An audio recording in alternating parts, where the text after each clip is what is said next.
Greg, so sorry. But first off, hello everybody, and welcome to the FinsTalk post-game show here on FTSN. First of the season, not a good one, obviously. We're gonna get into it, but Sammy, Greg, apologize. Right when I hit live, I heard you say Bobby. Oh crap! Wait, I was like, we're good. We're good. Apologize, sir. No We can catch up right after, I'm sure. But we got a good all-star crew with us today, of course. I'm Bobby FinsTalk, joined always on the post-game show with my brother from another mother, FinStanza, who's ready to go. Trust me, because he called me as soon as the clock hit 0. And of course, the boss of Fins TV, the one and only Fins Sammy. Glad he popped in here. And of course, co-host of Fins Talk Overtime, Greg Maney. Great to see you, sir. Thank you for joining us. Obviously, we wish we were here for better circumstances, but we're not. The Miami Dolphins I don't even know how to say they laid an egg, because it's just worse. They laid a stinky, dirty, uneatable, undigestible egg in Indianapolis. I mean, just a disgusting performance by the Miami Dolphins. There is no defense. I don't see any way anybody could defend what we saw today on our screens, and for those who traveled to Indianapolis. For Miami, win, lose, or draw. If it was a close loss, I think FinStanza, I think it was 24-23. I think that's how you had it. FinStanza picked the Colts to win the game, but he had 24-20. That would be different. That would be a different discussion, because we talk about a couple things like, hey, if Tua didn't throw that INT, or if McDaniel didn't call that challenge, that would be a different discussion, because you could look forward to ahead and how they could adjust. What we saw today was a team that was not prepared. They did not show up ready to play football. It was embarrassing on the highest order as a Dolphins fan, as a father raising his kids as Dolphin fans, to sit with my son who's excited to watch the game, and 2 plays in, he's saying, bench the quarterback because of an ugly interception. It was hard to watch. It was a tough pill to swallow. So just going to be straightforward with all you tuning in, and I appreciate you all tuning in. It's not going to be a friendly show. It's only week 1. I get it. I understand we're going to say that, right, Evan? We're going to hear it's only week 1. We understand that, guys. And we're going to pray that it turns around. But if you watch today's game, and there is not an inkling in your body going, holy crap, we're screwed, there's something wrong with your vision. All around, this team played terrible. Greg, my good friend Greg, one of the best in the biz, he sent me this right away. It was Larry Zonka. And I mean, it was so perfect, Greg. He wrote, right, unprepared, uninspired, unacceptable. This, and Evan will take it away. I know he will. But I'm going to say, this game, it's only week 1. This game was a giant indictment on Mike McDaniel. If it was a loss, but it was a 24-23 loss like Evan predicted, this would be a different discussion. Evan might be saying the same stuff. He wouldn't have that much ammunition. But we could have some arguments, right? We can have a back and forth. There's no argument. You don't come into week 1 into Indianapolis and play like that. It was embarrassing. It was disgusting. So, welcome to the first episode of this season for the FinsTalk post-game show. I'm Bobby FinsTalk. We're fired up. Let's get it rolling. We'll start first with FinStanza. Evan, 8-33. As you see the wanted posters, Mike McDaniel wanted, posing as a head coach. Tua Tagovailoa wanted. He lied. He says he was going to show us who he was. No, he didn't lie. He showed us who he was today. Your initial reaction to today's game? The fact that I could be shocked by how poor this team would play should shock all of you. The fact that this team is the first time in this century that the Miami Dolphins did not make one defensive stop. This is the first time since 1977 that a team, the Indianapolis Colts, went the entire game without scoring on every single possession that they had. Every single possession. The Dolphins made Daniel Jones look like Josh Allen. He's the first quarterback since Troy Aikman to run for 2 touchdowns and throw for 250 yards. The Miami Dolphins, whether they are bad on paper or not and thin at any position, whether they didn't put their money, they didn't take money out of their pockets because it's a reset year. No, everyone wants Greer fired. Everyone wants Ross to sell the team. It doesn't matter, and I said this on pregame show to you and Sammy, it doesn't matter how poor your team is. Every team hires a head coach. The same way a school board hires a principal. The same way a fire department hires a battalion chief fire captain, or a police officer has the chief of police. There's a leader that leads the men out into battle. And when a team heads into battle, after 2 disappointing seasons over the last year, a coach heading into his 4th year, he is the exact same. His head is in his play call sheet. My number one issue with Mike McDaniel is he has no sense or feel for a football game. It was 17-0. Tua is laughing, sitting next to Darrell Bevel. His faith is in the play call sheet. There were 2 opportunities for Mike McDaniel to challenge. One of them was the Tyreek Hill catch. He didn't even attempt. Why? He doesn't know what's going on. He's relying on other people to tell him what's happening during the course of the game. It is inexcusable. It is unacceptable. It's deplorable. Tua had an awful football game. Uncharacteristic of him, but it seems when he throws 1 interception, he throws 3, and he was completely lost. What was interesting about his turnovers today is that he had time in the pocket on all 3. He could have got rid of ball on the fumble. He tried to run and didn't protect the football. And on the 2 interceptions, he had so much time in the pocket, he could have thrown to anybody. And he didn't even try to throw to a great wide receiver. And I don't know where he was. The ball sailed to Hill. But the way that this was playing out, I said to myself, and I know I troll about Devon Achane, but they used him as a 220-pound power back when they have Ollie Gordon, who got the ball twice. And on the only good play Mike McDaniel did all game is on a short yardage. He gave it to Ollie Gordon. First down, easy. I listened to Fins Faithful with George and Sammy and Sarni and Ace and Sadman and Act Group before and Bobby Shouts and all that. And it was almost I was like watching a repeat of FinsTalk Overtime with me and Greg and Brett.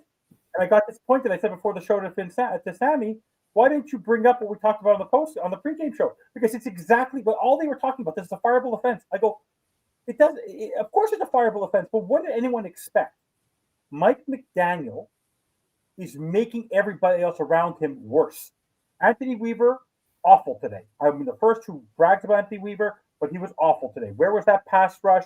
Where was I told you, Bobby, at the pregame show with Sammy. Tyler Warren was going to be, I told you on the first drive, if they score on the first drive and the Dolphins don't respond and have the lead, they're going to lose the football game. And that's exactly what happened. It's exactly what happened. The moment they fell behind, they couldn't catch up. Everything that Greg and Brett have taught me over the years, watching it today, it just reminded me of how awful this head coach is. The players need to be accountable, but you can't fire 53 players. The GM, it is what it is. The thin roster, I understand. But if they, like you said, Bobby, had they lost 24-23, had they lost, there's no more lopsided loss than the Miami Dolphins today. The Browns kept themselves in the game with Joe Flacco. Cam Ward in his first game stayed close for most of it. The game back and forth with Atlanta and Tampa, with Penix. There's so many good stories of games today. The 2 worst teams on the field today were the Lions and and everyone brags about Dan Campbell and the Dolphins. I gave this stat before, Bobby, and then I'll pass it along. Greg and I talked about that within the 2 deep safety set, you need to get the ball to your best players, Tyreek Hill and Jalen Waddle. In the last 2 years, where Tyreek Hill gets 100 yards or more, the team is 11-0. They're 7-16 when he doesn't. The only guy who looked like he gave a crap today was Tyreek Hill getting pissed when they were down 17-0 while Tua was laughing. All I could say for me, I'm not disappointed in what happened today because I've been able to set myself my expectation. I get ripped to shreds for my terrible analysis by the people in the chat. But if you're going to rip my analysis, you're going to rip Greg's, and you're going to rip Brett's. And you better go on to Fins Faithful and rip his. You better go rip Big O. You better go rip Dudley Do Wrong. You better go rip up Reason. You better go rip Sammy. Because now everybody is saying exactly what Greg has been teaching me for a number of years, coaching football. This team does not know what the heck they're doing. You set up the running game to generate the passing game. They kept on using H and Ingold. What are you throwing the ball to Alec Ingold on a 1 yard or like a 1 yard flip? How many times did he miss his receiver saying Mr. Accuracy? They've had 6 months to figure this out. And I don't care how bad Tua was today and how bad the defense was today. The number one consistency over the last 4 years that has consistently been bad is your leader who takes you out on that football field. And it is enough. I'm not surprised by this. I expect him to stink because as long as the guy is looking in the play call sheet, he does not know what's going on in the game. Bobby, 2-point conversion. He's 4 years into the league. How many times did I say game management? Calling a timeout. Running out of time on plays. The 3 timeouts they called were not even to generate anything. It was to stop clock so they maybe would get the ball back. There was no strategy. There was no game plan. It was the exact same crap we saw all of last season. So for me, I wasn't upset when I was watching the game because I go to myself, this is actually worse than I expected. Like I told you I'd be on pins and needles, and I was on pins and needles, and it was the same moron in a beautiful open air stadium where it was 70, 80 degrees, wearing a jogging suit that someone would wear when it's minus 50. With his weird sunglasses, with the play call sheet, the only time he showed emotion was at the end of the game when the 2-point conversion go, oh no, I made a mistake. The floor is to you guys, but guys, everyone is saying how surprised they are by this and how bad we should feel for people. Don't feel bad. Realize that as long as this guy leads you into battle, he's never been look at Aaron Glenn today. The guy's a former football player. Bobby, you wanted Doug Peterson, former football player. You wanted people who've been in football. Mike McDaniel is a number cruncher. He is a guy who goes into a lab and designs plays. He's obsessed with the passing game, but he doesn't use the passing game properly. His passing game is chunk plays. All I could say today is that if you were surprised by what happened today, I apologize to you that you now are coming to the realization that this team is just fundamentally poorly designed, poorly managed. And by the way, I know Greg's going to go on this. They weren't great today and there were injuries. Do not blame this game on the offensive line because when Tua made his mistakes, it wasn't on the offensive line. That was purely on game planning, spreading the ball out, not you. And Nick Westbrook get Keeney. You have this big, ginormous guy you get the ball to him once in garbage time. Unbelievable. This team is so poorly led. It is unbelievable. Unbelievable. Greg? Oh, yeah, you're going to make me follow Evan. Sorry, I'm By sorry. the way, I did that to Sammy earlier, so I thought I'd let you go this time. Greg, you taught me everything, so it's like I'm spitting your stuff. I was this close to disconnect my camera and my microphone was like, "Good, everybody just leave," because of that. Again, how am I going to follow that? I got to make sure Evan goes last. I apologize. That's on me. I'm just teasing. No, I can't argue with anything Evan said. And Bobby, you brought it up earlier. I sent you this when I saw it from Larry Zonka, uninspired and unprepared. All right. That's the part that I can't get. This is the first game of the year. You had months to prepare for this. Okay. I haven't seen the All 22. I don't think it's out yet. And I'll watch it, sometime this week. But we know what the defenses have been doing to Miami's offense for the last year plus. They're bunching all the DBs and stuff like that in the middle of the field, And you've had a year plus to figure out how to beat that defense, and you're not. Tua's turnovers in the middle of the field today. All right. A couple of the passes, he threw one to Hill and one to Waddle that basically they got hit so hard after they caught the ball, they had to take themselves out of the game because there's so many people in the middle of the field. The second interception, he scrambled. There were players open outside, but he automatically looked toward the middle of the field. I don't know what the problem is, but unprepared, uninspired. And for week one against Daniel Jones, all right. I wasn't on the pregame show, but I sent a message in, a comment in saying that Daniel Jones is probably one of the worst quarterbacks starting today. All right. He did things that people haven't done this century today against the Miami Dolphins because you let him. It's Daniel Jones. All right. And the defense couldn't stop him. We said over the summer, okay, that this DB's group is not good. They're just not. We were hoping the front seven was going to make some plays. The front seven didn't do much today. All right. They contained Jonathan Taylor. Taylor didn't have a great game. They didn't have a great rushing game. But they can't cover anybody. And Daniel Jones lit up this secondary. That's not good. Okay? I mean, Daniel Jones is probably no better the 14th or 15th best quarterback on the roster, that Miami's playing this year. It's going to get a lot worse. And Daniel Jones looked this good against them. I don't know. I'm kind of like Sammy. I'm kind of at a loss here. I don't know what more to say. If you're going to get blown out, at least look like you're trying. If at least look like you have some kind of preparation going on. All right, delay of games, rushing to snap the ball at the end of the play clock, 12 men on the field. All right, delay of games, and it's the same old stuff over and over and over again, and it is frustrating, especially week one. I don't understand it. I don't understand how you could be this ill prepared to start the season, and it showed today. Sammy, listen.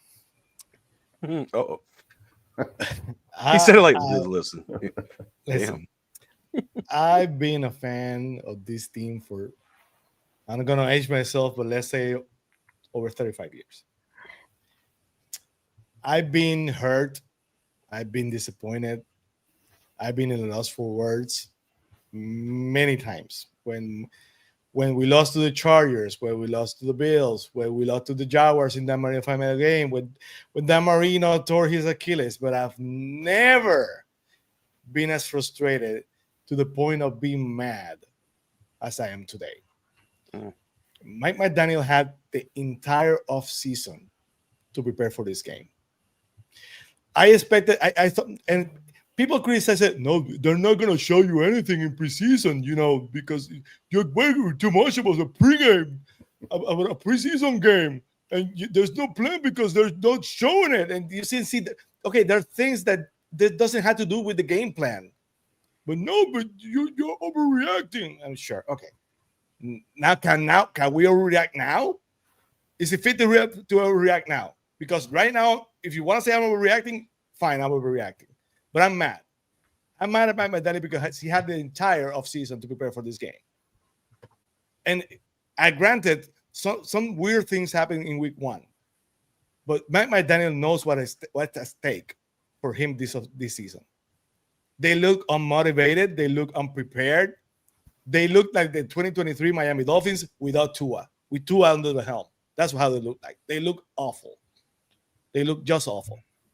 And the defense is like that only prepared for Jonathan Taylor to run the ball, and they didn't have any answers for anything else. It's just absurd, if you ask me. And I'm really worried about Tua. I've been called a Tua an ear. I've been called a Tua on. I've been called many things. I'm a Tua supporter because he's my quarterback. But I'm really frustrated with Tua right now.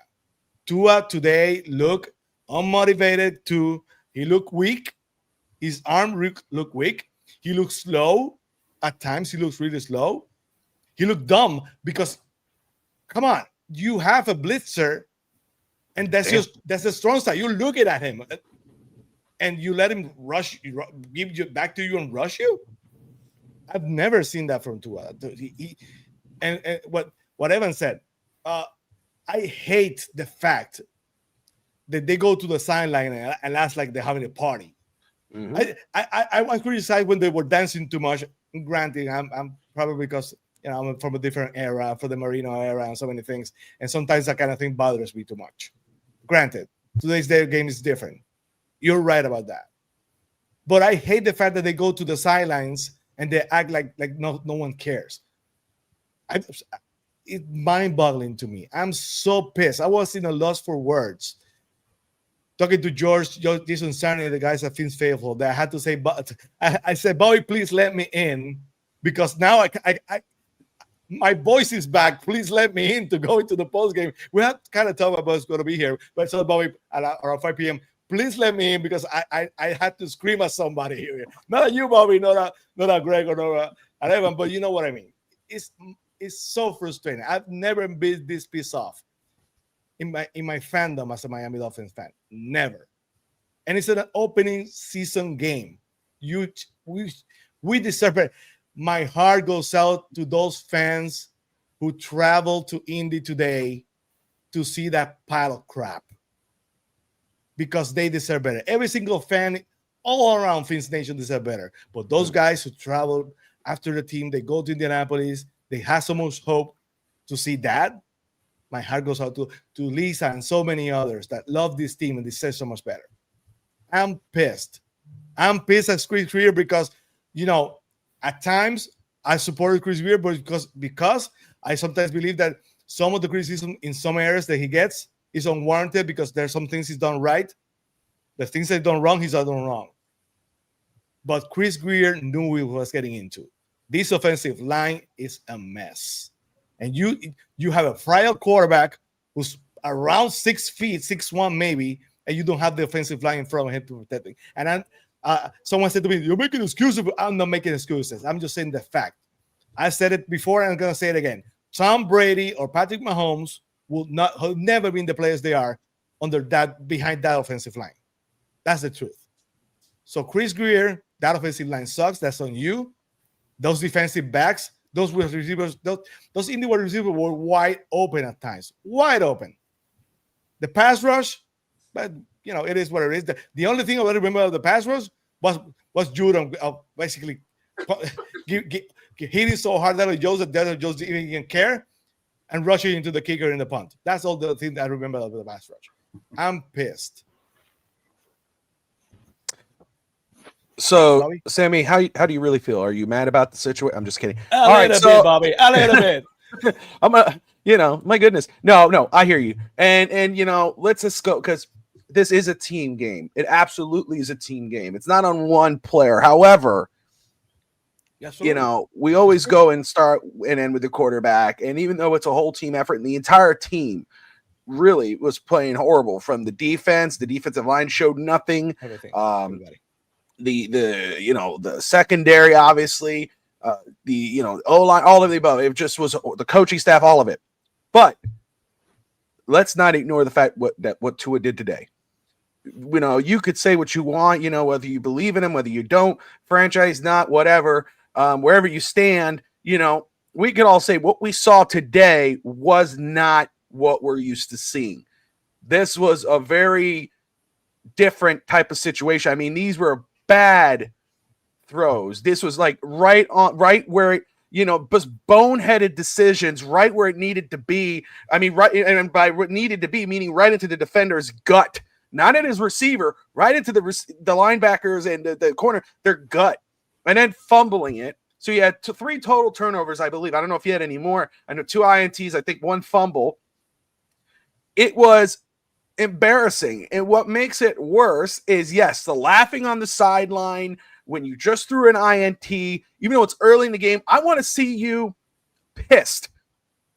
Go, getting angry, trying to figure this out, trying to, show some sort of intention. Not after the game, sitting there talking about, turn it over in bunches. Well, that's an interesting comment. And getting all butthurt because a reporter called you out because you don't know how to hold on to the damn ball. You're giving it to the other team. But you're going to be hurt and have a little bit of an attitude because you play like trash. Tua turnover Vailoa. That's where he was today. I mean, every time I never, ever, watching Tua all these years, and I'm not a Tua stan, I'm not a Tua hater, he's my quarterback. I wish him luck on Sundays, I cheer him on. But this was the first time ever, because I never, when he's in the game, the only time I don't feel comfortable with him is when he gets hit. Yeah. That's when I go, ooh. But when he throws the ball, I'm okay. It doesn't for today was not that day. Today, every time he got ready to throw, I got nervous, Greg.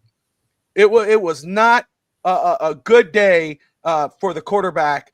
And we're talking about people already said, and I'm not knocking him because I think this kid he could develop into possibly something. But we're talking about people already going on Twitter saying, "Oh, put in the 7th round, 3rd string quarterback.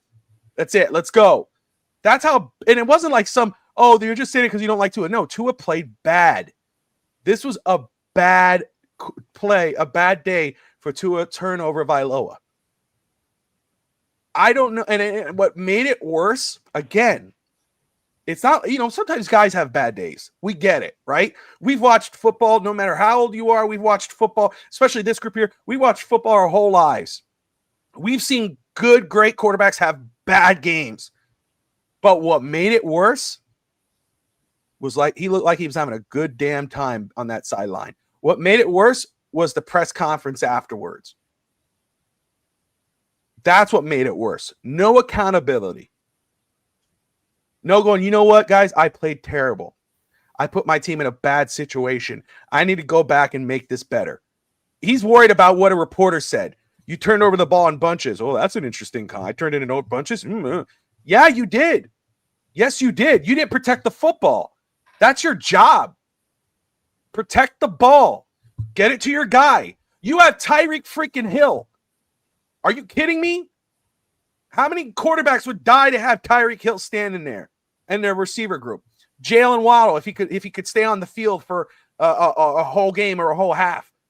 Devon Achane, whether you believe he's a good running back, a mid-quarter running back, whatever, Greg said it earlier. Nobody works harder than that kid. He is probably one of the most consistent guys on our offense. But believe me, about that, he fought hard for that touchdown. That's what he is. You have him there. How are you playing like that? Tua played terrible today, and he did not do himself or Tua stands any favor. It's crazy that week 1 feels like week 18. We're ready to turn it in. And that's the way they played. They played like, I see Chris in the comments there. And shout out to everyone who's watching. Forgive me if I'm not acknowledging every comments. No. Wait, I'll just respond right there. Daniel. Everybody. No one is giving Anthony Weaver a freaking pass. I don't think anybody even said that. I don't know where that's coming into play or where that was said. The whole team, the head coach, the OC, the DC, the quarterback, the running backs, the offensive line. I don't care what you want to say. Nobody gets a pass. Anthony Weaver does not get, trust me, FinStanza is banging the table for Anthony Weaver to be the head coach, right? But I guarantee you, I bet you don't feel, no, I'm sorry, Evan, just let me say. I guarantee you're not feeling that right now. I watched him today. I'm saying this guy's not ready for that either. None of these guys were. It's ridiculous. But anyway, Joseph Bell, what's up, my man? Adrian of the Rainy Day Podcast. Steve Malloy, what's up, my brother? Looking forward to you coming back. Russ Morgan, got your solution. Play Zach Wilson. Octane Genius, Ray Finkel.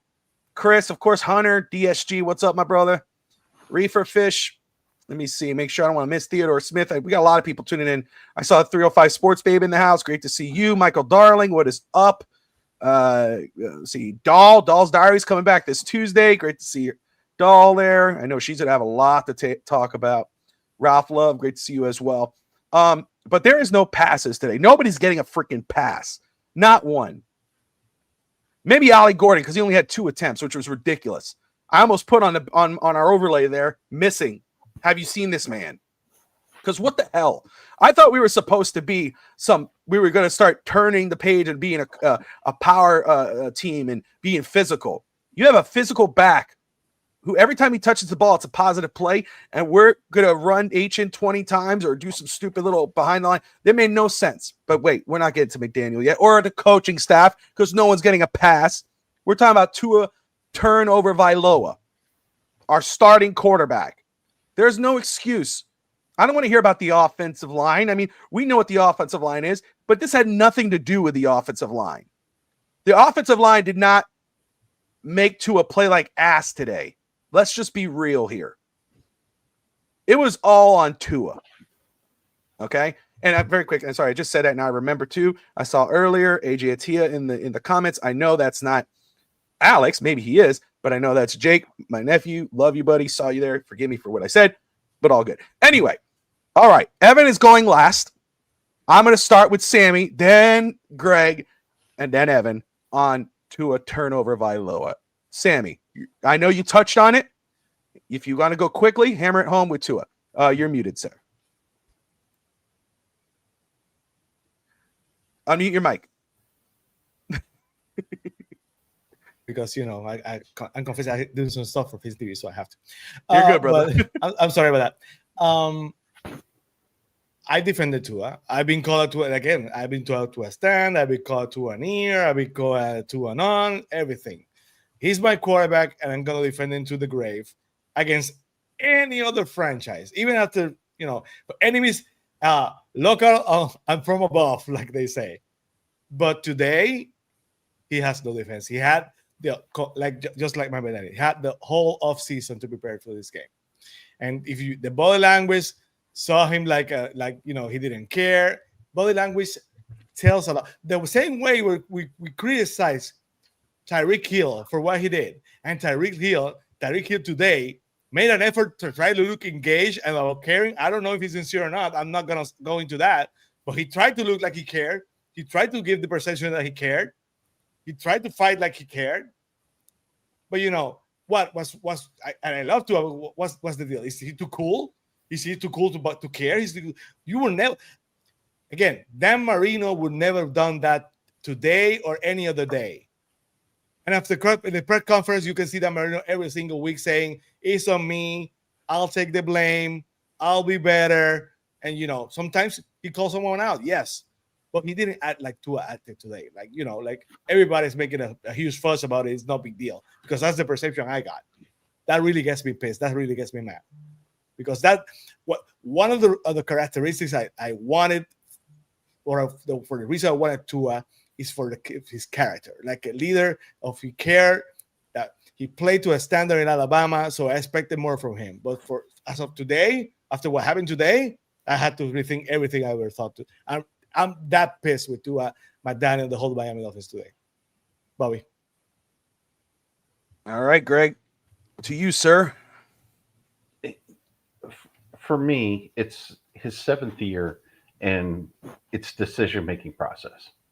He continues to make bad decisions, all right? And usually those lead to turnovers with him. He doesn't hang on to the football. He doesn't see free rushers coming. He doesn't know how to handle it. And then his throws today and where he was going with the ball, like I said earlier, he got 2 players hurt. Basically, they had to catch the ball and come off the field, all right, because he led them into traffic. And then the other parts of it, he's always thrown over the middle of the field. And defenses are basically just, if he's buying time, if he's doing something, they migrate to the middle of the field, and it just creates more problems. Here's the thing that I find amazing today. You had Tua, who has led the league in passing, and Daniel Jones on the same field. The QBR stat for Daniel Jones today was 87.8, all right, out of 100. Tua's was 2.7. Tua got that badly outplayed by Daniel Jones. And again, I'm going to uninspired and unprepared. That's what we can say McDaniel did. We can say the entire team did. It's also Tua. He's got to be better than that. Yes. All right. He just has to be better than this, especially this late in his career. Did you watch Cam Ward today? He was making good decisions. He made a few bad ones, but he's a rookie, right? There's a difference between playing your first game in the NFL and being in your seventh year. You can't excuse it anymore. You can't excuse it anymore. He was not being pressured. He was not. There was nothing that he hasn't seen before, and he turned the ball over like this. It's beyond frustrating. And we're going to talk about signs of things to come. Yeah, this is not a good way to start. So I'll let Evan talk about this a little bit here. Yeah, I'll say too, Daniel, Bobby, Tua played bad today, but he's my QB, and I'm going to defend him to the end. Hey, he's our quarterback. He's our starting quarterback. We're going to root for him on Sundays, but you're absolutely right. He did play bad today. Go start Zach Wilson and see what happens.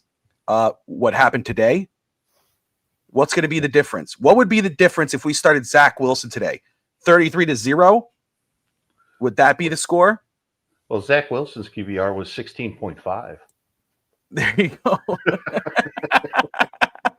So I get it. And I'm with you. Hey, maybe, just maybe, and more than likely, he'll have a better game next week. And we'll say somebody's going to go, I told you, you guys are ready to give up on him after week one. Let's go game by game here. Week one, he played terrible. Yes. What happened if we would have started Zach Wilson, then see what happens? Exactly what happened today. Terrible. He played Zach Wilson football, if that's what we want to do. So, Evan, have fun. I haven't spoken in 25 minutes as a record in my life. That's pretty amazing. I've said this for a long time. I think I've said this to you, Bobby, many, many a times, and I said this to Greg on Overtime. Tua got his contract. Mike McDaniel walked into Stephen Ross's office and banged the table to give him that contract.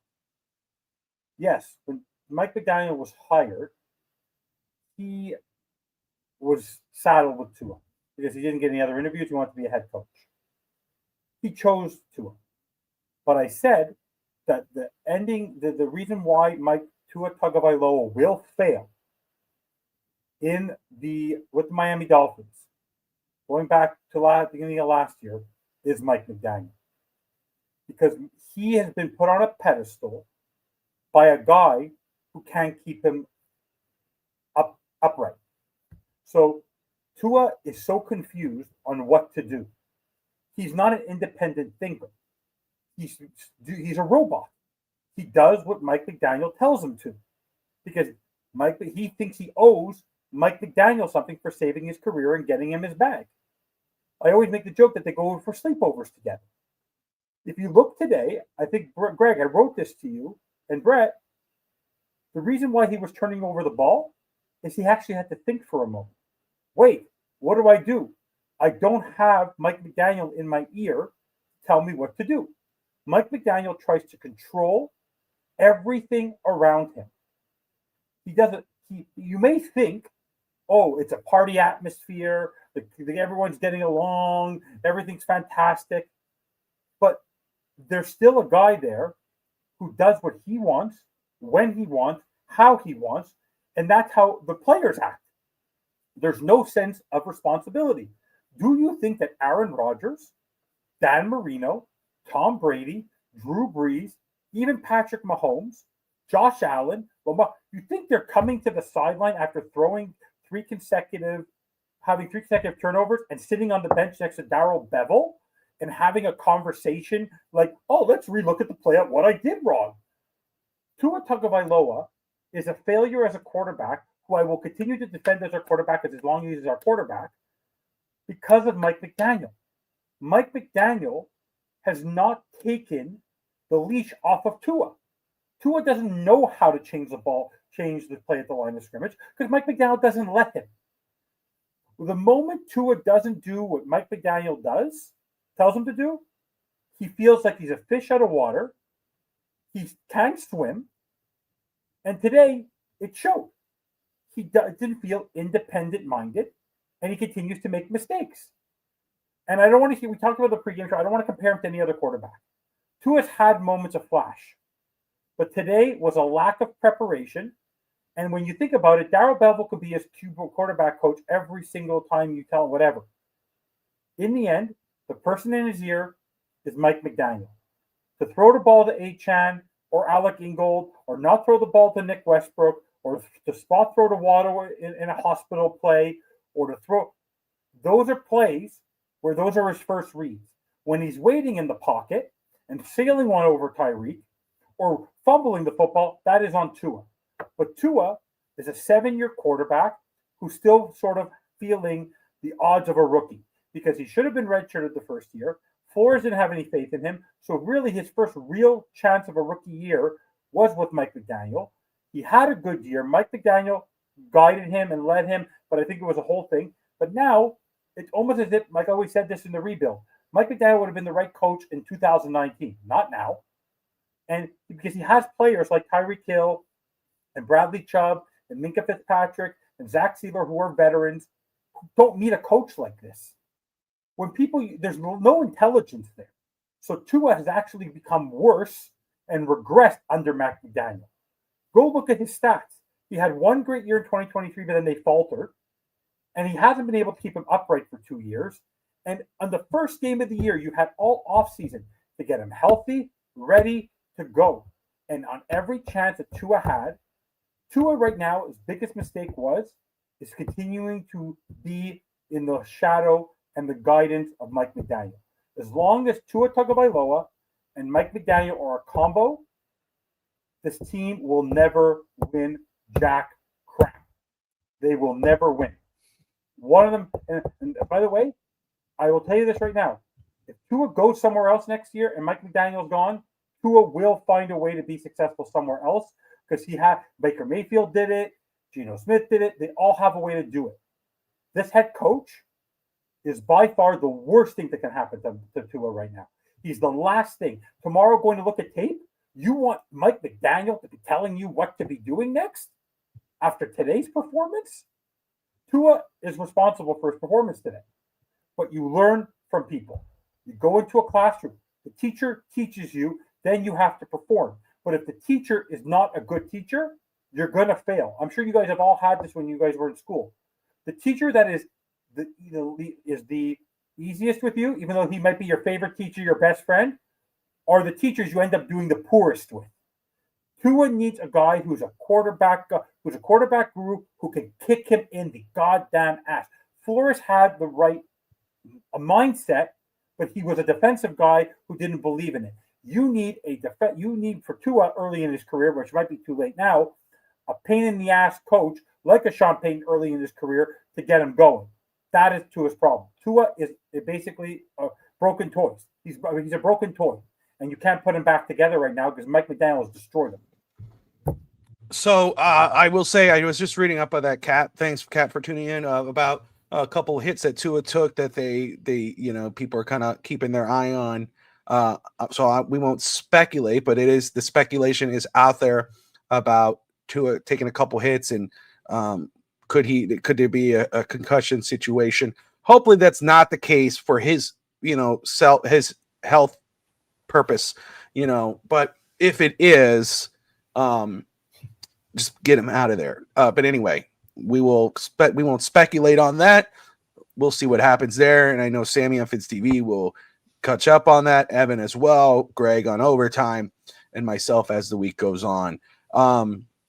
Mary, great to see you in here. I see you in there right now. I'll just say, in regards of McDaniel, which we will jump on right now, and that will be an Evan topic. Well, and I know that sucks for Greg because he has to follow Evan on that. But I will say, I'm going to interrupt you. A lot of what I've learned, and people. How dare you? I'm just playing. a lot of what I want, I'm giving him a compliment. I make a joke sometimes, and I call them my mentors. Brett has taught a lot to me about it, but guys, there's no better teacher if you want to understand football and how things work that I've ever encountered than Greg. Like Greg is one of my here. Like, he's a mentor to me. Like I listen to every word. He knows what he's talking about. But what a lot of what I'm saying, he doesn't counteract a lot of what I'm saying, is because a lot of what I'm saying is what he's taught me. He doesn't want to hurt your feelings, bro. He doesn't want to hurt your feelings. I'm just playing. Told me I'm wrong. I'm just playing. He told me I'm wrong. No, so we're gonna get into Mike McDaniel, and again, talking about Mike McDaniel is not giving Anthony Weaver a pass. I just want to put that full disclosure out there. But I'm going to tell you why Mike McDaniel's being highlighted here, just like we'd highlight Tua. Mike McDaniel is the head coach. It is his job to make sure that Frank Smith, Darrell Bevel, Anthony Weaver, Tua Tagovailoa, the defense, the team in general are ready to go on Sundays, Mondays, or Thursdays, whenever it's time to play. It's his job. It falls on him. He's the head coach. Calling out Mike McDaniel is not giving anybody a pass. But guess what? It falls on the head. He's the head. Mike McDaniel did not have his team ready to play today. It was embarrassing from top to bottom. He looked lost out there. How the hell do you look that lost week 1 of the regular season? You weren't even good at pretending to know what the hell you were doing. It was that bad. How do you not have your guys prepared to go? How do you have a whole offseason to prepare for this game and for Daniel Jones? And again, as Greg has brought up, because we know the history of Daniel Jones. Now, I've said full disclosure, I'm not too down on Daniel Jones. He's a Dollar General version, a Temu version of a Josh Allen. He's athletic. He could throw it. When he was coming out, he should not have been drafted where he was drafted. But I say, hey, the kid has potential. We'll see. Maybe he has a Sam Darnold type of season with the Colts. Crap, he looked like it today. Yes, that falls on Anthony Weaver as the DC, but who's the head man? It's Mike McDaniel. He did not have this team ready to go. He, for someone who has, and he got questioned today after the game. And I don't have it here. I had it pulled up earlier. But for someone who has to have some inkling in his head that your job is on the line, you sure as hell didn't coach like it. So, whatever the hell this was today was a joke. It was embarrassing. We could question if Tua, it should still be the quarterback, injury, whatever. There is no question today. There is nothing you saw today. There is not one. We're not giving anybody a pass. But there is nothing no one could say that will make me believe that Mike McDaniel should be coaching his last season in Miami. After today, he should not last until Spain. He should be off this team now. They should leave him in Indianapolis. If he's on the plane in Miami, they messed up already. Evan will take it from here. I will say Mike McDaniel is not a head coach. There is no head coach on this team. It's not Anthony Weaver. It's not Mike McDaniel. It's not Darrell Bevel. It's not Frank Smith. There is no head coach on this team. Culture change? What culture change? Your team played worse than last year in week 1. Start shopping, fellas. Start doing your research, because we should be. If Stephen Ross actually gives a damn about this team, be shopping for a head coach. And it better be a former head coach or a former player. No more IT guys. I don't care how much you like his picture with all the screwed up hair and the big giant glasses. Oh, he's so cool.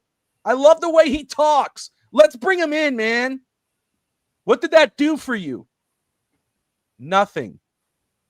You got a cool, good interviews. You know what he did? Look what he did for Tua. Let's be real with what he did with Tua. He brought out the best in Tua in regard. He opened up so Tua could play his best ball. Now he's worse for Tua. He's worse for the team. Mike McDaniel is not a head coach. He's whatever the hell he was in San Francisco, pretending to be a head coach. That's what you saw today.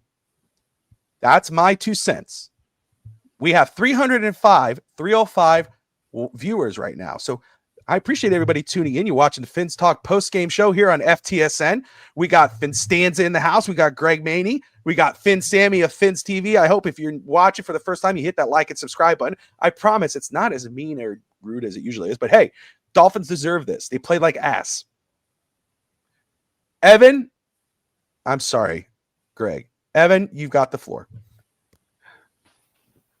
My buddy DSG is asking if I have something to be positive about. And I said this on the pregame show when the season started. And I posted a tweet this morning that made Sammy laugh. That I'm looking forward to today because it's one day closer to Mike McDaniel being fired. And I don't wish somebody being fired in any job. I don't wish that on anybody. But if one person has earned the right to be fired because the guy was given the job of a lifetime, a team that he could win with unlimited resources, and after 4 years, Brian Flores, which I wasn't a fan of his mentality, but I liked the way he coached in terms of has a better success rate with what he had than you did. And we always make the joke. People were saying on Twitter, don't compare him to Adam Gase or Cam Cameron or Tony Soprano. No player, no team has had a better roster going back to Jimmy Johnson days than Mike McDaniel. Not Dave Wannstedt, not Nick Saban, not Cam Cameron, not Tony Soprano, not Joe Philbin, not Adam Gase, not Brian Flores. Nobody. And nobody has broken more bad records than Mike McDaniel. Bobby sounds like me, saying he's not a head coach. I said that 3 years ago when he lost in San Diego. And they were still in San Diego. They weren't in LA yet. That's how bad he's been. Mike McDaniel is a nice guy. I believe that if he goes back somewhere, goes back to San Francisco like Robert Saleh, becomes a true offensive coordinator, learns the ropes, maybe he could be a head coach again someday. But when you walk into a room and you say, this is my teacher, this is my leader, this is who's going to lead me out, a guy who runs after an interview into the tunnel with his capri shorts, with his capri pants, his multicolored running shoes with the plastic still attached, his big funky sunglasses, and talks word salad after postgame. So the reporters hope that he forgot the question. I don't wish ill on Mike McDaniel, but he is literally taking a fan base and turning them against each other. He's caused a mutiny in Miami. No one wants to be a fan. No one wants to go to these games. People are giving up their season tickets and they continue to raise prices. He has taken away the joy of watching this team. Because even when they would sign a player on Tuesday in 2019 and the guy would play on Sunday, you saw the effort. There was no pass rush. There was no effort by the secondary. There was no effort by the wide receiver core. No one cared today. Where do you get care? From your head coach. Who when you see on all these shows after the game and you see them talking how you think that you want to be a Detroit Lions player after the way they played in Green Bay? You see the anger on Brian? Did you see what happened between Brian Daboll today and Malik Neighbors? I would love to see that between Tyreek and McDaniel. McDaniel, why is Jalen Ramsey not here anymore? You remember why? Mike McDaniel. Why are all the veterans not want to be here? Mike McDaniel. I know why Teron Armstead retired. Mike McDaniel. No one wants to play for this moron. I've called him every name in the book, and it's justified because every single podcast today, and Sammy was on one of them, knows what I've been saying for 4 years, for 3.5 seasons. The guy is not a head coach. He is not a leader of men. He's a selfish SOB. Because when you saw me before in the camera with a paper. When is the last time you saw Mike McDaniel's head up? Bobby. I don't know how it is in Tennessee, or how it is in all the different states, or how it is in San Juan. But you know what you don't do when you drive? You don't text and drive. You don't look at your phone and drive. You don't put your ear to your phone when you drive, right? Why? Lack of concentration. Your head coach's job is not to be looking at their play call sheet. It's supposed to be getting in yelling at Anthony Weaver. How the F is your defense not stopping a play? Do you know that you have not made one stop for my offense today? That we're being destroyed toward 22 minutes to 8 minutes in the first half? Get your effing ass together. No. He is in his play call sheet worrying about the next play. Tyreek Hill's catch, he didn't think about the challenge because he didn't know about it because his head wasn't up. His head is never looking towards the game. If you asked him to score, you asked him to down, he doesn't have a freaking clue because he doesn't care.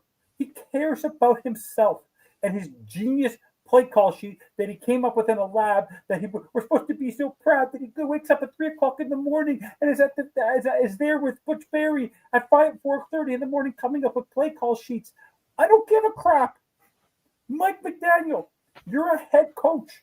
Head coach leads people. They don't design plays that they then decide to distribute throughout the game. You are not Andy Reid. You are not Bill Belichick. You are not Don Shula. You're not John Harbaugh. You're not even Jim Harbaugh. You're not Sean Payton. You're not even Dan frickin' Campbell. Because Dan frickin' Campbell, his head is up most of the game. Mike Tomlin, his head is up during a game.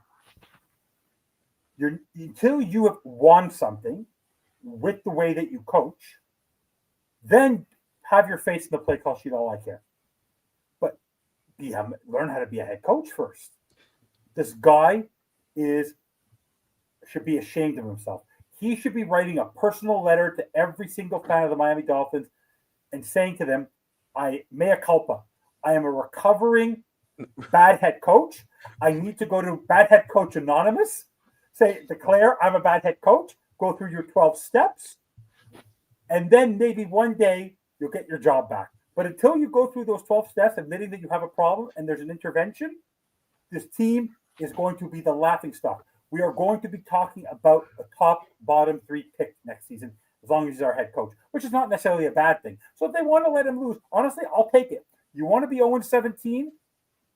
Go 0-17. But the last thing I want is to hold on to Mike McDaniel for 5 or 6 games, fire him, and then we don't have a chance. And then watch this. We're going to hire an interim head coach. There'll be that boost for 6 or 7 games, and then we'll end up getting the 10th or 11th pick, and we'll screw up again.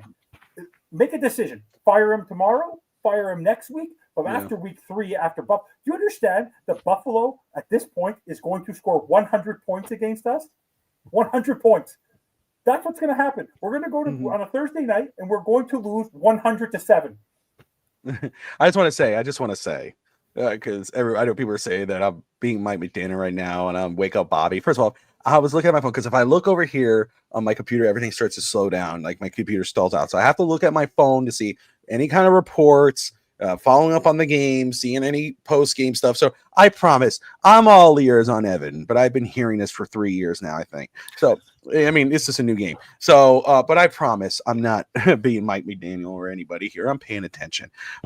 Greg, sir, Coach McDaniel, your thoughts. All right. So, and I've said this before, okay? You can only call plays and you can only do things that your players can execute. And I think one of the problems that McDaniel has, and I think Weaver has this year as well, is that he's got a limited set of plays that he can call that his players can execute. Now, that said, today was horse crap, okay? They were not ready and they weren't prepared. I don't believe it's the coach's responsibility to get the players fired up to play the game. I believe that's on the players, but it is the coach's responsibility to prepare the team to play. and they weren't prepared today. And that falls on Mike McDaniel. The fact that Mike McDaniel, for over a year now, can't figure out how to beat this defense with these players is basically telling me that he doesn't have an answer. And you know, when you get late in the season, I don't care what level you're in. If you're struggling, at some point the players basically tune you out. Okay? They don't have faith in you figuring out how to make this better. It looked like that today, and it's the first damn week of the season. It kind of looked like the players were like, I don't know what's going to happen here. And that's just a bad place to be week one. And I don't know how this gets better because, again, you know, I keep harping on this. This is Daniel Jones and the Indianapolis Colts. Did anybody, any prognosticator, anybody say that this is going to be a good team this year? Did anybody think the Indianapolis Colts were going to be a playoff team or a division-winning team or anything like that with Daniel Jones as quarterback? No, not in the AFC.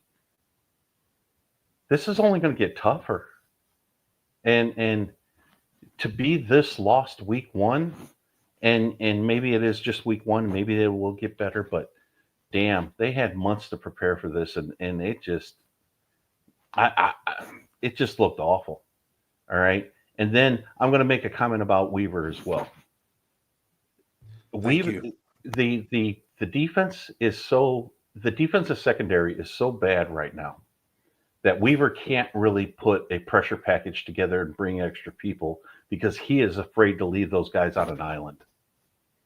All right. So you can't blitz. So you're counting on that front six to get home.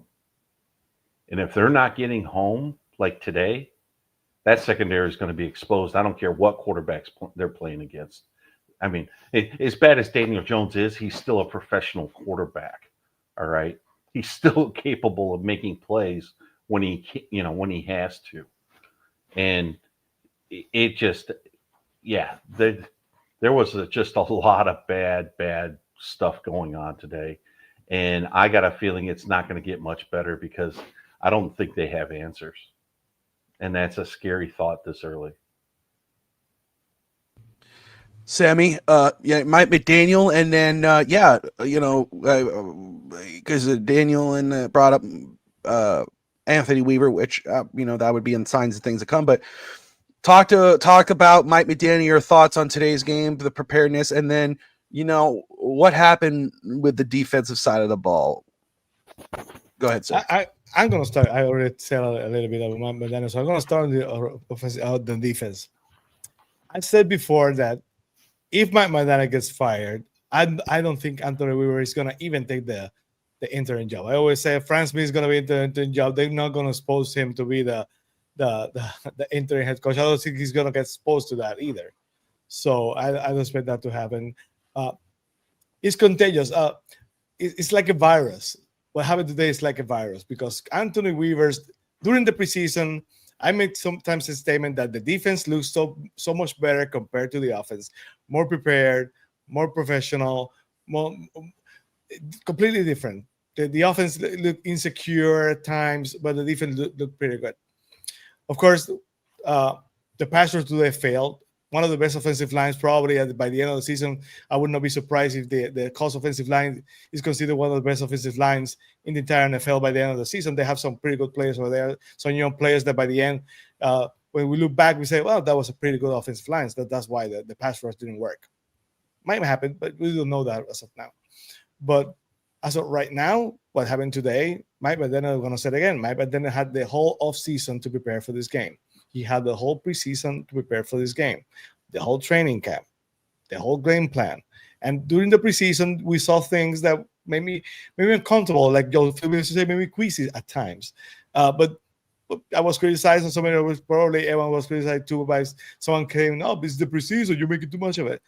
There's signs that there are alarms that you can see. There are things that are wrong with Mike McDaniel. So I'm not gonna stand the conversation too much longer because we've talked about this so many times. I'm sure you guys have done it too. But Mike McDaniel, he might be a great play designer. Doesn't mean he's a great play caller. He can design a play, but I'm not very confident when he can call the play to be executed or making sure that the players can execute the play. That worries me a lot. So at the end of the day, if you might be a genius, but if you don't understand what you're saying, you're not a genius, but by any sense of the word. So it is what it is. So Mike McDaniel, your days I basically number because I don't think you're going to be the head coach next year. And I'll stay with you on this one, Sammy. So, with the way the team played today, and Daniel brings up a great point because there was a lot of talk about that D line with Chop and Jalen Phillips and Bradley Chubb, and I'll tell you what, I'm going to say full disclosure, and I'm not. And again, it's week 1, so it's not an indictment on the kid or not because it's not fair to do that. But as I was watching Tyler Warren, who was drafted with the 14th pick, I kept thinking about Miami took Kenneth Grant. Where was Kenneth Grant? Where were the times we go, oh, what a play by Kenneth Grant? We kept seeing Tyler Warren. He ran the ball. He caught the ball. He was all over the place. I mean, he was everything as advertised. I understand. Look, I was all about Jahdae Barron with the first pick. I was like, man, we need a corner. Even when we had Jalen Ramsey, all about that. Josh Wingate just popping in the comments here. My co-host on the clock. But as I'm watching Tyler Warren, I think to myself, man, Miami knew they weren't going to pay Jonnu Smith. They knew that more than likely he was going to ask to be traded or they were going to move on. They went into that draft saying, we're not going to focus on a tight end. We're going to sign an undrafted free agent. We're going to roll in. We're going to go ahead and get a guy off the retirement guy. We're going to call him at the retirement home and bring him in. Yeah, he'll play. No, he doesn't even play. He doesn't even see the field. He has a setback. But if you knew that, coulda, woulda, shoulda, Tyler Warren was right there. Think about what Tyler Warren could have done for this offense today. That really rubbed me the wrong way. And, so yes, again, Mike McDaniel did not have his team ready to go, and that goes to everyone. But absolutely, there's no pass on Anthony Weaver. There's a lot of love for Anthony Weaver, and Dolphin fans do that. Fans in general do that. They love the what if. They love Jalen Wright. He's going to be the next big thing. Oh, Chris Brooks. I can throw a bunch of names out there that I've heard over the years. Oh, Miami should start this guy, or Miami should have this guy as the coach. And I'm with you, Sammy. I was like, man, if Mike McDaniel is fired, I don't see Anthony Weaver being the head coach, the interim head coach. It's going to be Frank Smith or Darrell Bevel, one of those guys until the end of the year. That's what would happen. But no, Anthony Weaver did not look good today. His defense did not look good at all because guess what? His defense allowed Daniel Jones to look like almost an elite quarterback. He looked close to Josh Allen today. I say he's a Temu version of Josh Allen. He looked close to being a Josh Allen type QB today. I mean, Anthony Richardson was standing there going, oh, crap, I'm never getting my job back. This is Sam Darnold 2.0. But let me ask you this, Sammy. After watching today, because we know, I said it earlier, Greg brought it up too, and it's so true, and I understand that. It is just week 1. We have a long way to go. What's so bad about this loss is the way it went down in week 1. This is not some mid-season, oh, man, this was a mental hiccup, man. But do you see this as a sign of things to come because we got a long season to go? Or are you going, you know what? This was just a hiccup. They'll be better next week, or maybe give a couple games. They just got to get their foot. After what you saw today, are you like, yeah, I know you said earlier 7-9, 8 and whatever, 8-9. Are you 7-10, 8? So are you still there? Or are you a lot worse? Are you feeling like, no, this was just a hiccup, or is this it? I'm just laughing about a comment that Gabriel said in the chat. Probably, maybe. It's true, Adrian. It's true. Let me put it this way. Peter Schrager has been known for being close with Mike McDaniel. I think they go back. They know each other for a long, long time. Peter Schrager went off the rails on ESPN saying that he believed that he had made that Mike McDaniel knew that people were saying that the Dolphins were gonna go off the rails this season, and that he expected the Dolphins to surprise everybody. That what I got out of that was that he has spoken to Mike McDaniel, and that Mike McDaniel knew what people were saying about him. Even with that, that wasn't enough for this team to be motivated enough and prepared enough. If it has 4 legs, if it has a tail, and if it barks, it's not it's not a pigeon. Probably it's a dog.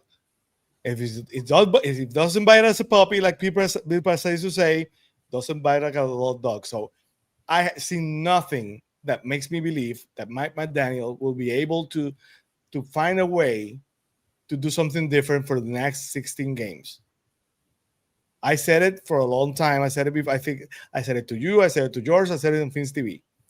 We're gonna know very early, probably week 1, what this team is made of. If the Dolphins won today, I will feel the same confidence saying, "Okay, we have a chance." But that's not what happened. Mike McDaniel failed today. I have no confidence in Mike McDaniel doing that for the rest of the season. So for me, it's a sign of things to come. I expect only to get worse. Greg? I think his hands are tied. I think Weaver's hands are tied. Look, this was a good matchup for Miami, technically. All right. They weren't facing a high-powered quarterback with a high-powered passing game against a weak secondary. This was going to be potentially, having to stop Jonathan Taylor with our front 7. And I thought we had some advantages on the outside. All right, with our quarterback and our wide receiver. This was a good. Like you said, this was a good matchup, and we got dog stomped. All right, in this game, and I do think this is a sign of things to come. Indianapolis had almost 40 minutes of possession time. I mean, they might have had 40 minutes of possession time. They ran 70 some odd plays to Miami's 40. If our defense can't get off the field against this offense, wait until we start playing some good teams. You know what I mean? On offense. That's where I'm at. I can't be too surprised by the offense because we've basically seen it for the last year plus. All right. But the defense should have been better today. And them not being able to get off the field against Daniel Jones, I just think that portends bad things the rest of the season. And they got to get something figured out quickly, because I don't know what else to say about the defensive performance. You let them score on every possession. Dude, it hasn't happened since 77. I mean, we were so bad that we didn't even have them have the ball so they could take the knee to end the game. All right. I mean, that's where we were. So, yeah, this does not portend well for the rest of the year, in my opinion. Evan, you're muted. I appreciate Daniel. Bobby, you're the first one to know this. I was Daniel. I ran a show for 2 years called the Fins Bandwagon. I defended this team, even in spite of my issues with Mike McDaniel. What I see here is a mindset. Think about this. James Daniels is injured coming off an Achilles injury. Then now he has an ankle injury. Now he has a pec injury. Austin Jackson gets hurt. Jalen Waddle gets hurt. Storm Duck gets hurt. You know who the trainers and the medical staff, the Baptist Health reports to? Mike McDaniel. In the end, the front office, the decision making of the players, yes, is on Chris Greer, but we know he's a yes man. Mike McDaniel is the foundation of this team.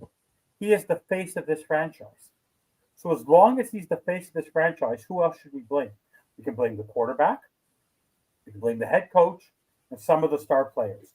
But when you have all these players, when's the last time, even in the Flores era, Bobby, Sorry. you hear players talk about how bad their experience was in Miami?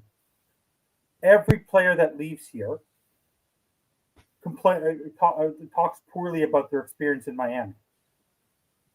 The sign of things to come is that the way they played today, there's no one who should feel comfortable that a Vrabel team, because Vrabel has beaten the crap out of Mike McDaniel, doesn't matter who the quarterback is, multiple times each time in the last 2 years.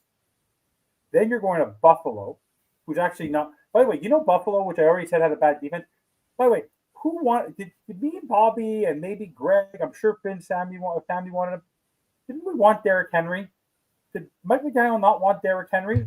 Derrick Henry wanted to be a Dolphin. Do you know that Derrick Henry had 100 yards? No, I don't. I saw that. Don't bring that up. Okay, don't do it. Okay? Don't do it. But Mike McDaniel doesn't need him. Mike McDaniel didn't bang the table for him. He banged the table for Tua. He banged the table for Jalen Wright when he did this. He banged the table for a little scat back in Devon Achane. But we don't need Derrick Henry. The guy who ran 1,800 yards like Ricky Williams, maybe he should go back. You know the last guy who ran 1,800 yards? By the way, this is a Dolphins trivia question for you, Bobby. Who's the last guy you could remember who ran for 1,800 yards with a really poor offensive line? Before Derrick Henry. You know who his name? His name was Ricky Williams. Mm-hmm. So you want to know, maybe he should look back at the lore and realize that a star running back could overcome the issues you have with your quarterback. Because you know what? Everyone seems to forget the success of Ryan Tannehill in Tennessee had a lot to do with Derrick Henry. The success of Jalen Hurts last year, he's a great quarterback, is as a result of who? Saquon Barkley. So all I'm going to say is the sign of things to come is if they continue down the path of Mike McDaniel and Tua and the consistency that exists right now, this team will likely be a 4 to 5 win team, pick top 2 or 3 in the draft, and we'll see. If the team wants to shake up this team, they have to do something. Because we all know this. When you fire a head coach, the team mindset changes. You need a philosophy change. It's falling on deaf ears. The guy walks in, and I guarantee you, someone there, I guarantee every person in the locker room is recording what Mike McDaniel says when he comes in and talks to the team in the classroom or in the locker room, and they're asking ChatGPT to translate what he said, because none of us understand a word that guy says. But no offense to the people who play for the Dolphins. Most NFL players, and this is not a knock on them, they're all successful people. Congratulations. A lot of them don't stay in college. A lot of them are highly educated.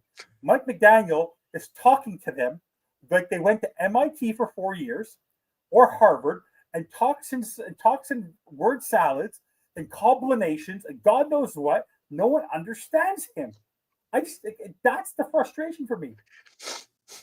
Is that the sign of the things to come is the fact that Bobby's laughing in the comments on a day that should be dark and gloomy for him, but now he's come to the dark side of realizing that Mike McDaniel is not a head coach. It's a pleasure to hear that on a recording officially. Sammy, it didn't even take you and me 60 minutes. It took us today 2 minutes into the first game of the year to Bobby to be on your and my side that Mike McDaniel is not a head coach. So all to say to everyone here, I want the Dolphins to win. I want them to be successful. But as long as you don't pull the ripcord on either Greer, McDaniel, or Tua, nothing's going to change. The difference is that Tua has the ability to go somewhere else and be successful. Greer is at the edge of retirement. Oh, all right, Josh. But Mike McDaniel is the one guy who needs to go back to high school, needs to go back to Billy Madison, go back to grade 1, learn to tie your shoes tight and your lunch packed, and things will be all right. Maybe when he goes back to high school, a week of every single thing, maybe he can come back and one day and be a head coach. But as long as Mike McDaniel is our head coach, back to school to teach my daddy I'm not a fool, but you are a fool, Mike McDaniel. And Miami, us fans, if we continue to drink the Kool-Aid and continue to live in a fantasy land that this team is going to overcome this. Daniel made a comment. New York Giants 0-2. Bobby, you know who their head coach was? Tom Coughlin. Had Tom Coughlin taken an expansion team, the fastest guy to take an expansion team to Jacksonville the Jaguar. Yep. Who was with a veteran coach, a veteran head coach, a veteran quarterback, and Mark Brunell. Mm-hmm. How do you even compare the two? You had Michael Strahan. I understand it, but no, you're right. You had Plexico Burris. You had Tiki Barber. You don't have that team. I appreciate you, Daniel. Thank you for tuning in, brother. And by the way, Mike, I remember a game where I forget what was his name. I forget the guy's name who played for Buffalo. I forget after a year winning a Super Bowl, the New England Patriots went into Buffalo and lost 35-0. But Bill Belichick was their head coach, a guy who's been a head coach multiple times and had already won a Super Bowl. We can't stop. We need to do the stopping of comparing who was 0-2, who was this, who has Justin Herbert, who has Jordan Love, who drafted Dan. We're in the reality now. And the one thing that is true, as long as, and Greer should be fired. The thing is that as long as there's a Brian Flores lawsuit, as long as he is there, he's Teflon Don. He's been there for 10 years. He ain't going nowhere. Mike McDaniel is the easiest scapegoat. The difference is that Mike McDaniel has done it to himself. And I feel bad for like they did on Fins Faithful, apologizing to all these super fans who travel. I feel bad for the Zach Sealers. I feel bad for the Bradley Chubbs. I feel bad for the Minka Fitzpatricks because foundationally they were not ready, but they're not a scary team. You want to know why Aaron Rodgers was excited to go to Pittsburgh? Because Mike Tomlin's the head coach. TJ Watt is there. Cam Hayward is there. Dogs are there. We don't have any dogs. We have pussycats, led by the greatest pussycat of the history of the world. What's new, pussycat? Whoa, whoa, whoa, whoa. Sorry. You know how Ric Flair does the limousine riding? Sorry. We should make up a sting about the capri wearing, oversized glasses wearing. Ooh, I like that. Hoodie 100-degree wear. The guy is an absolute laughable joke. He's an April Fool's joke. He's an April Fool's joke. By the way, poor game, new season, I'd be nervous about him. I'd be puking in the bathroom, worried about my job. What's he doing? I'm going to pick up my girl in the air and swing her in the air right 10 minutes before the game. Like it's a party. It's my party, and I'll cry if I want to. The guy doesn't cry because he's too busy in his play call sheet. Go ahead, Greg. What were you going to say real quick? I was just going to say, Ray Finkel's cracking me up. Oh, I got to say, the comments have been stop this, Bobby. The comments have been awesome, and I really do appreciate all the comments. And I've been live through a flu. I've been live through a tornado warning. I've stayed live through a lot of things. I love this comment. People take, there's off seasons for some people. There's no off season for me. So I appreciate the love and it's really cool. I don't care how, 0-17, 1 and whatever. I'm here until the end, brother. I appreciate all the love. It's all good, guys. Let's Bobby looking at the 1-15 season on his phone to cheer him up. That was that killed me. That's like the comment of the week. That was just perfect. And I said it to my son asked me not too long ago. He's like, Dad, what's the greatest moment you've ever seen like that? For a Bill M and the Greg Camarillo.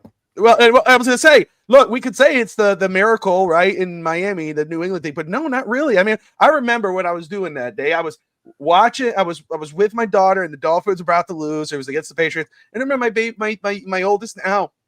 No, my baby's like, Daddy, can we play? No, she went, Poppy, can I play? Because she, Sammy, she's called me every dad name in the book, and because my wife calls her father Poppy, my daughter would call me Poppy. It was first Dad, and Poppy, and I was Poppy for a long time. Now I'm, Dad. Now I'm Papa for my old. But she goes, Poppy, can we please play? And I said, honey, yeah, baby, we'll play.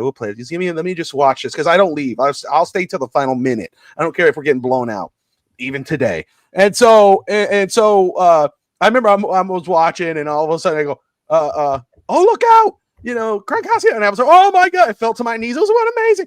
But there was never a moment when Cleo Lemon, Camarillo in motion. I remember I was sitting on the couch at my grandparents' house in Indianapolis, Florida, with my brother. And when Camarillo went in motion, and Cleo Lemon find Camarillo, and he went up to see him and beat Baltimore, I jumped on my couch. I was screaming. I was crying. I was like, we did it. We're not going in the record books for that one, baby. So, yes, I would watch that over again and enjoy that moment than anything I've seen recently now. But yeah, anyway, let's go around the league, if we will. And just a shout out to Fins TV and Fin Sammy's channel there. He's running the Pick'em League there. So it's a lot easier to keep track. I participated in the last year, and I always have it up on my screen. And so let's run through some of these games very quick, just to kind of react. And you guys could just react as we go. You just throw a comment in there, and we just keep going, okay? First one's first. The Cincinnati Bengals narrowly beat the Cleveland Browns 17-16. That caught me a little bit. I was like, okay, but again, I don't think the Bengals are going to be what most people think they're going to be. But they did win today. They got the job done. Miami didn't do that. We know how the Dolphins did. Excuse me. The Las Vegas Raiders defeat the New England Patriots 20-13. The Dolphins face the Patriots next week.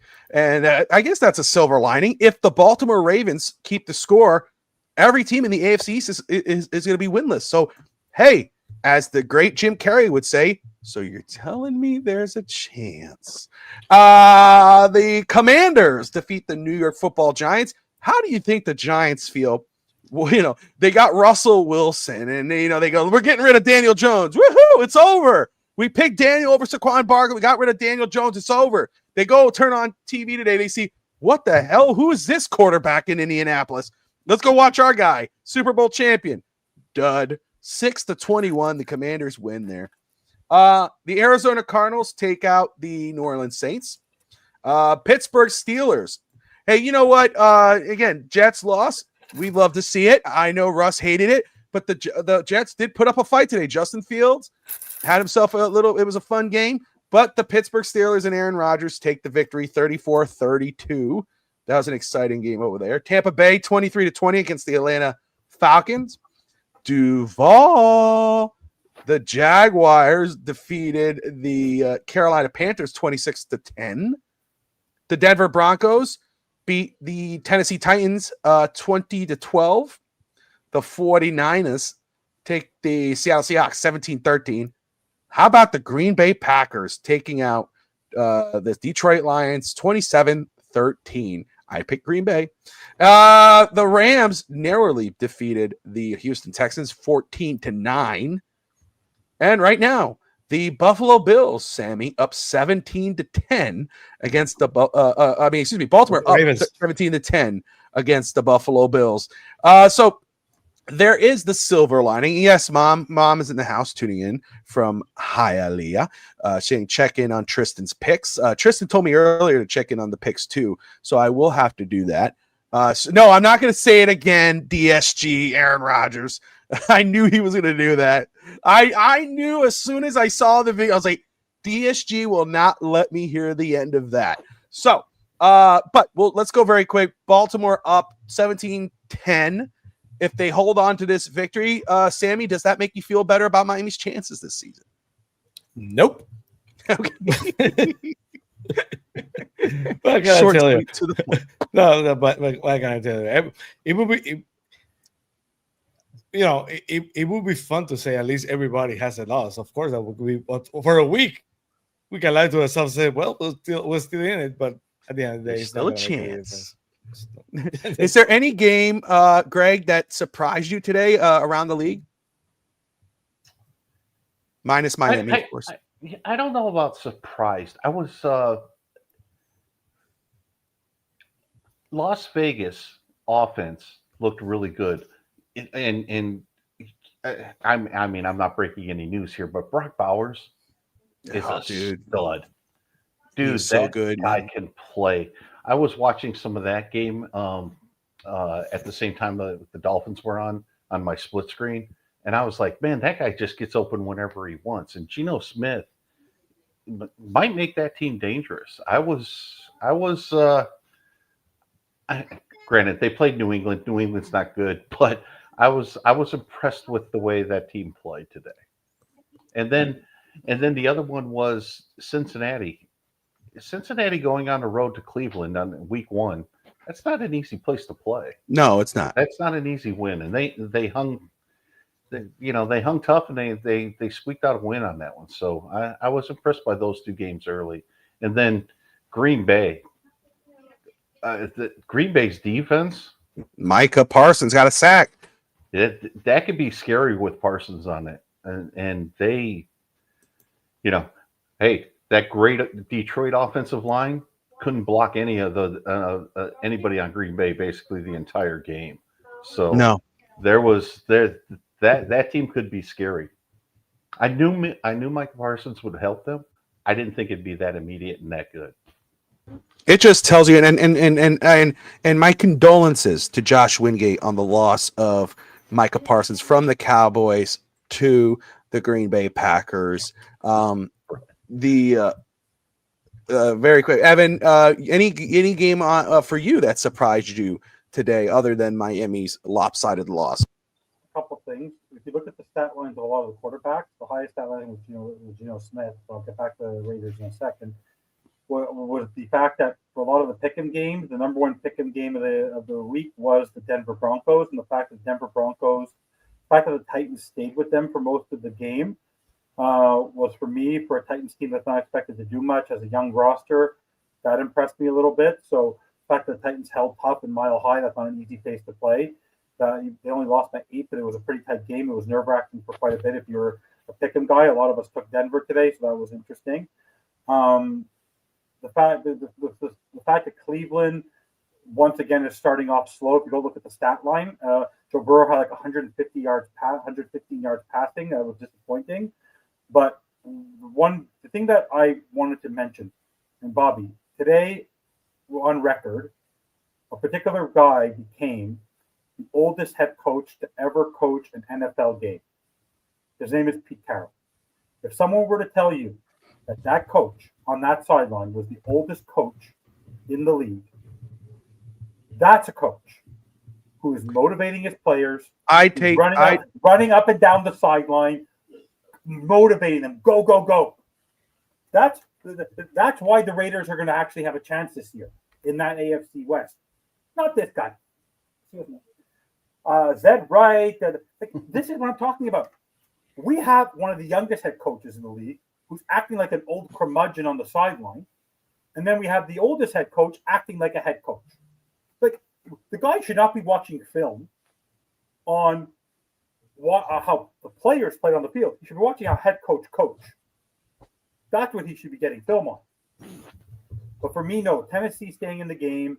But the one thing that surprised me today was how low scoring a lot of the games were.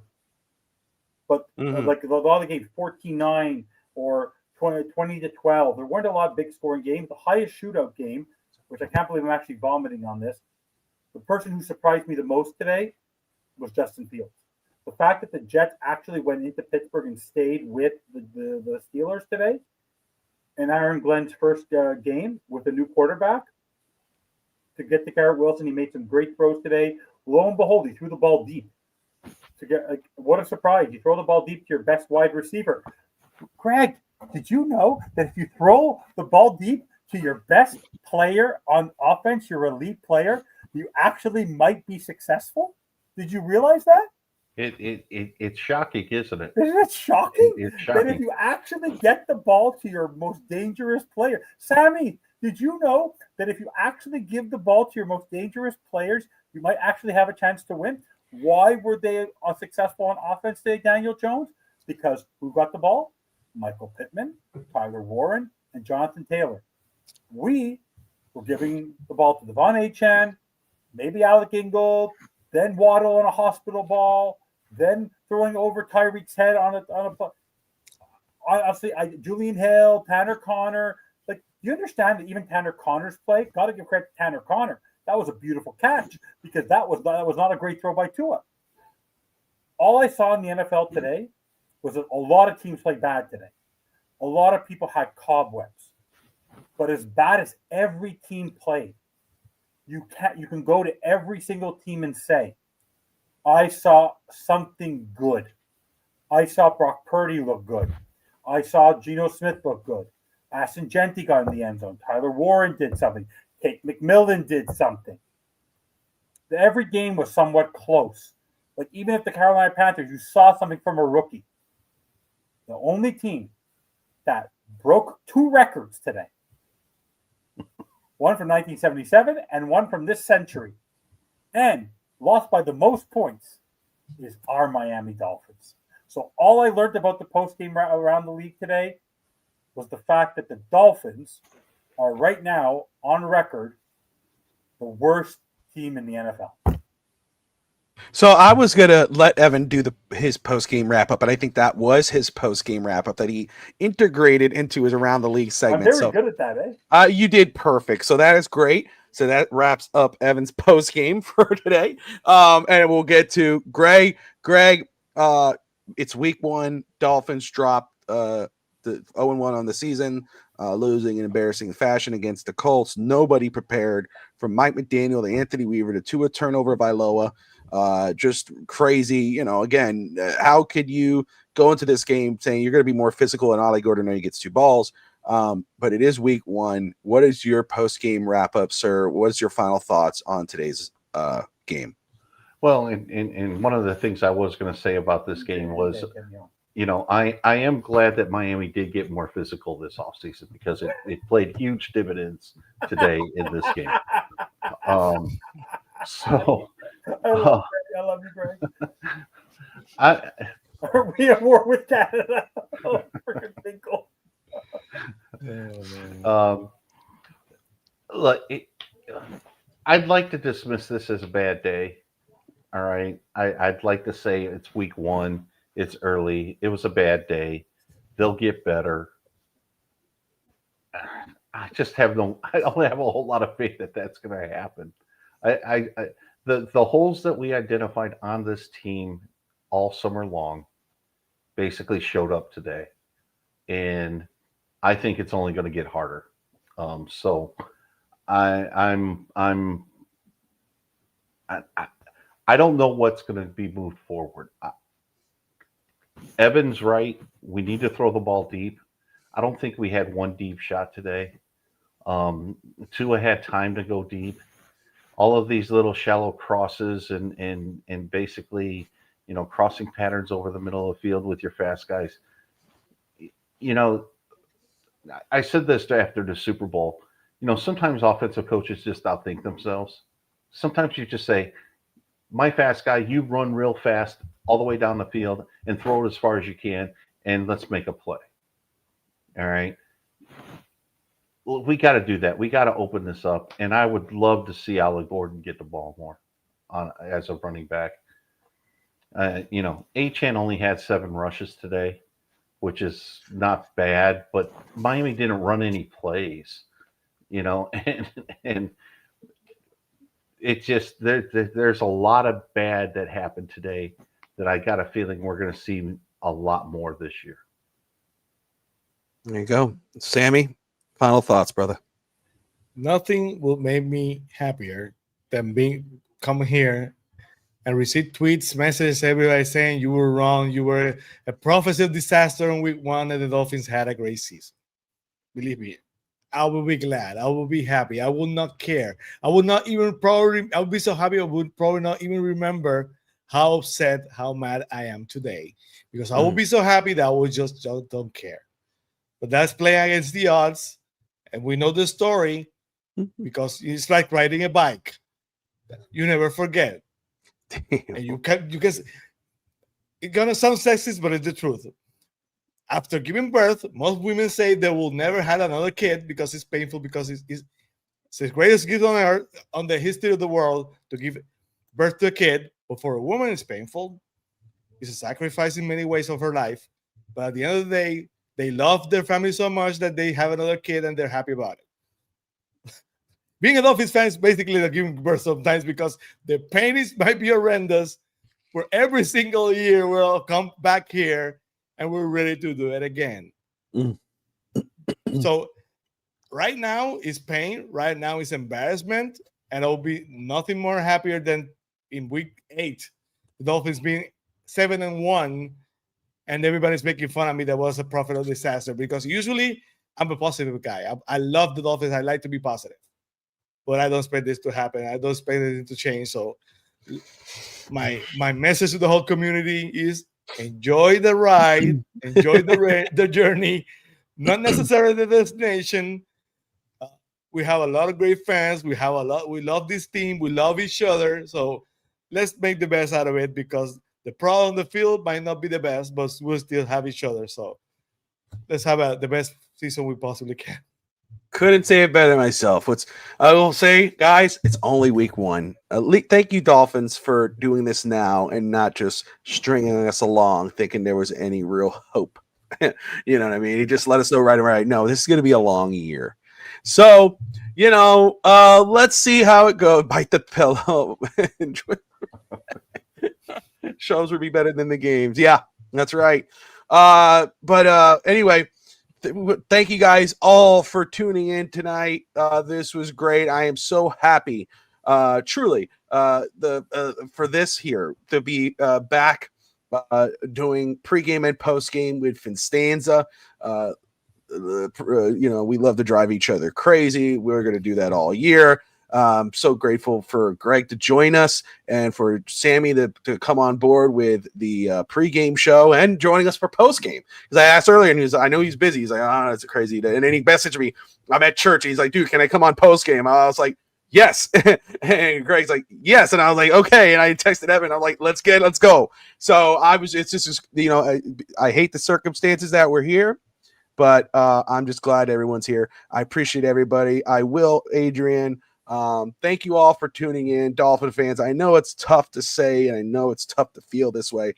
But first is first, like and subscribe. And as always, Dolphin fans, like I'm saying, it's tough to say it. It's tough to probably believe it. But fins up. Appreciate you all. Good night, everybody.